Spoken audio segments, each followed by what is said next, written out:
I'm shocked that people are shocked at how few copywriters made more money because of AI. I think y'all were expecting AI to be a genius for you and not have to do anything.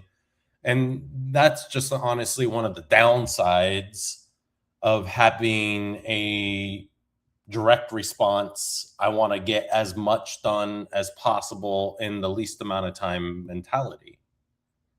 I don't think most copywriters gave themselves the opportunity to use AI in a way that makes sense for them and knowing what that means and why. If you use AI and I use AI, we're going to have completely different results. And there's a reason for that, because there's nothing different about now and before AI. It came down to asking the right questions, doing the right 80%, the right research, interviewing people, owners of the company, visionaries, founders, customers, clients, patients, authorities, doctors, understanding the conversation in so many different ways that you fucking own it. You know the conversation inside and out. But there are things that you can do that can accelerate this. And on this doc, I'm just going to kind of quickly go through a little bit of that. Now, do these three things: mechanism and positioning. Y'all know mechanism is the end all be all in how to consistently and predictably convert. And I think a lot of people forget how much mechanism really does play a role in not just converting, but in quickly being able to get to a place where you can convert, because it really sets the stage for everything. So knowing that and knowing the value of positioning, and if I go over here, this is just one positioning point, and you need 12 of them. You want 12 of them. And in the positioning point, I have the specificity point. So it's going to be,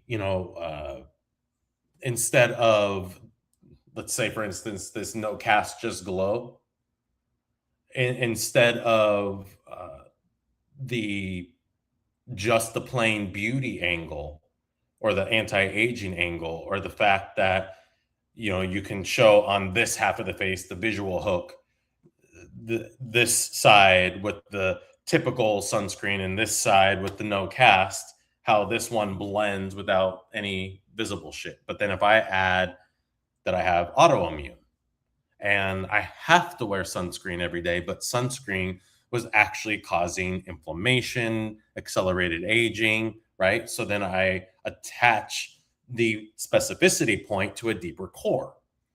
Mechanism, positioning has to be anchored by a deeper core. That's everything.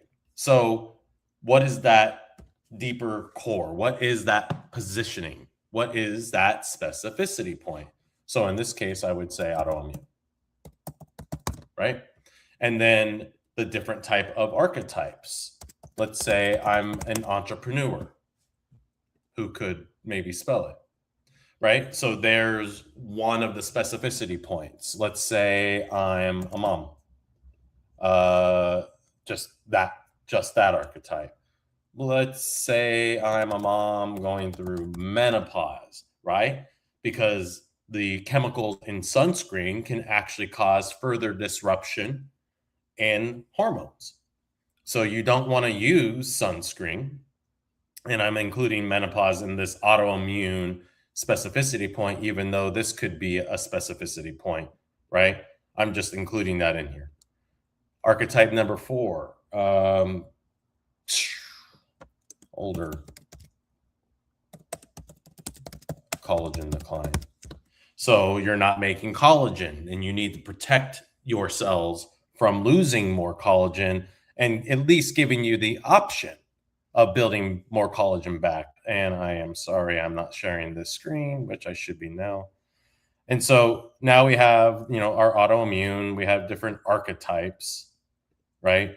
So even though menopause, again, isn't autoimmune, I'm just kind of including it like that. And if an entrepreneur has autoimmune, and let's say, I'm out working at the coffee shop, I can shoot the thing literally at the coffee shop, put the no cast sunscreen on there so that I can get my work done and also protect my skin from inflammation, from autoimmune reactions, and then also deal with the aging aspect of it with the other ingredients in here, which I don't know what they are yet because I haven't researched the product. That's just on my list of products to do. And by the way, this is how I do it, how I get clear on the positioning, on the archetype. So going back over here to this document, we have the broad dog whistle language and universal story. So heuristics always starts off with the story. What story are people telling about the problem you can help them solve? That's the top level stuff. What story are people telling about the problem you can help them solve? And so start writing down those dog whistle language stories. What are people saying? Okay. Now do the same thing for archetypes. What stories are specifically, like if I go back over here, what stories is the entrepreneur who has autoimmune but doesn't want to age faster than he is or even slow down aging while protecting his skin while also protecting his immune system? What does that mean to an entrepreneur's bottom line? That's the world we're in terms of advertising, getting that nuanced in how you organize. So going back to why I'm doing this quick video, everybody was shocked and surprised about how AI didn't make everybody who used it a millionaire. It's never going to do that. Just like copy before AI and just like copy now, it's asking the right questions. It's doing the right 80%, the research, the interviewing, the knowing more than everybody else in the room about a problem you can help people solve, telling specific and broad stories about it. It's always been that. So then if I go back over here, okay, positioning organization. And this is positioning organization. Here's a single positioning point, and then within it are all my specificity points, right? Specificity point number 2, 5 specificity points. And then here are all of my heuristic puzzle pieces. I can start playing around with the copy and seeing what that looks like, and then feed this into AI as, in a trained AI that understands how I think, understands heuristics, understands that everybody's telling a story that we can help them solve by figuring out positioning, where to enter that conversation. And is that conversation just with everybody dealing with this problem, telling a story about it? Or are we getting specific in the archetypes? So specific stories about the problem we can help people solve. And the lack of this organization, the lack of this awareness, the awareness on, getting down to the mechanism to understand how to get to positioning. So what questions do you need to ask in order to fully understand the mechanism of a product? Like this right here. These are eye masks from Medicube. It's got kojic acid. It's got caffeine, turmeric, right? So those 3 hero ingredients. Let's take the kojic acid. That's for brighter, lighter skin to help shut the overproduction of melanin down and even out skin tone. Then you got the turmeric for inflammation in the skin, for the free radical damage, for the free radical infestation. And the free radicals, or the criminals of the blood, are also what create senescent cells, the zombie cells, the cells that age us even faster, that accelerate the aging process, the visible aging process. So then the caffeine, the swelling, the actual puffiness beyond inflammation. So you have three ingredients with clear mechanisms. Kojic acid helps like turn down the melanin faucet. So instead of just a open flow, it's more of a drip. Because remember, melanin, the color in our skin, forms in direct response to UV sun. So it's protecting our deeper layers of the skin, but it also causes problems, discoloration, dark spots, sunspots. And so that's what the kojic acid does. The turmeric, by neutralizing free radicals, is dealing with inflammation at the core, because free radicals, I'm getting free radicals now from just this little bit of UV that I'm exposed to. We have to neutralize that. The more you neutralize now and future damage, while also doing things to help reverse it, then you can get true results. And then the caffeine just sponges all that liquid out and flattens it. So you have three clear and present mechanisms, right? Now, how many different archetypes does this help? I'm an older man. It can help an older woman who's going through menopause, perimenopause, right? Because of all the hormone changes. Going through puberty, going through the initial shutting down of collagen production. Maybe it's specifically for somebody who parties and doesn't want to look like crap the next morning. So instead of using the frozen spoon, you're using these, right? And the frozen spoon is also then a symbol in that archetype, in that dog whistle language. And you can see this is how your brain needs to work in order to ask the right questions, in order to get to the deeper cores, the anchors that make positioning mechanism resonate with the prospects, with the clicks that you get, the impressions that you make, like the literal impressions that are counted inside of a platform. And then the value of those clicks, both in terms of now and LTV. All of that is determined by everything that I just talked about. And so getting clear on this organization is everything. And then going over here, then piecing it together in different ways as well. I have this system where, okay, I'm creating, different assets, and I want to be, let's say, more middle of the funnel.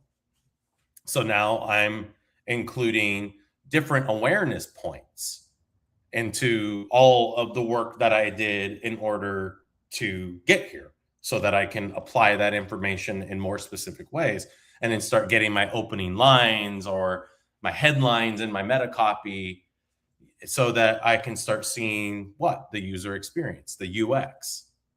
Because then ultimately it's focusing on UX that is going to decrease conversions, LTV, subscriptions, lack thereof.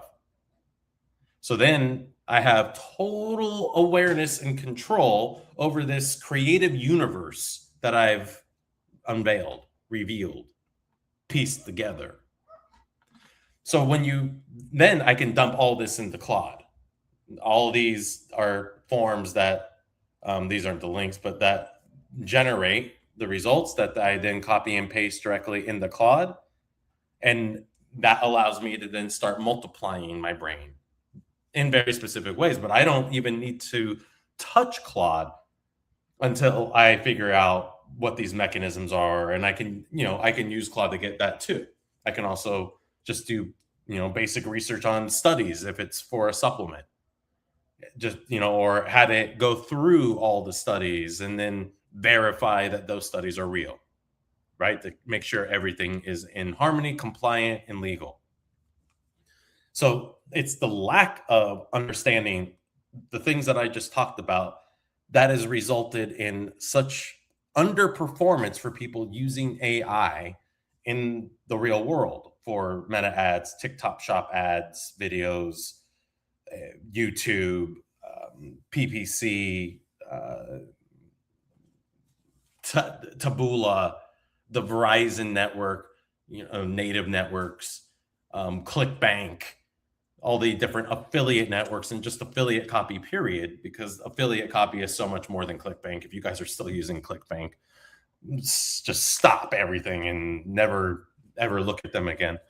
So, and you saw how I just, had to get everything clear on the mechanism before I can start positioning to specific archetypes who are telling specific stories about the problems I can help them solve. Right. And all of that needs to be context for AI to actually help me. If I'm not giving it that context and doing that work, whether I'm doing it, on Google's largely AI now anyway, too, Claude, ChatGPT, Grok, Gemini, Perplexity, doesn't matter. You can get value out a lot of these AI bots, and it's only going to keep changing so incredibly rapidly over the next year or two, and 10. But it's going to accelerate so fast that we're really not going to know what reality is in 2 years because of how quickly advancement's going and the advent of AGI and super intelligence. So, but this right here, what I just talked about in terms of being able to ground down any product that you want, right? For these products, we talk about this is 100% volufuline. This right here is 5% volufuline, right? So I've created contrast now that I can talk to multiple different archetypes who are telling different stories that would make that value proposition convert. And it's being aware of that and those specifics, that specificity point within positioning points that allow me to convert at such high levels and have different iterations that many of them convert, sometimes overtake the control and become new controls and have multiple controls so that we have multiple ads converting multiple videos for the exponential scale, or what everybody's now calling the snowball effect again, where you have lots of things that convert and you make more money. You have more leverage in your scalability. What do y'all think? Let me know.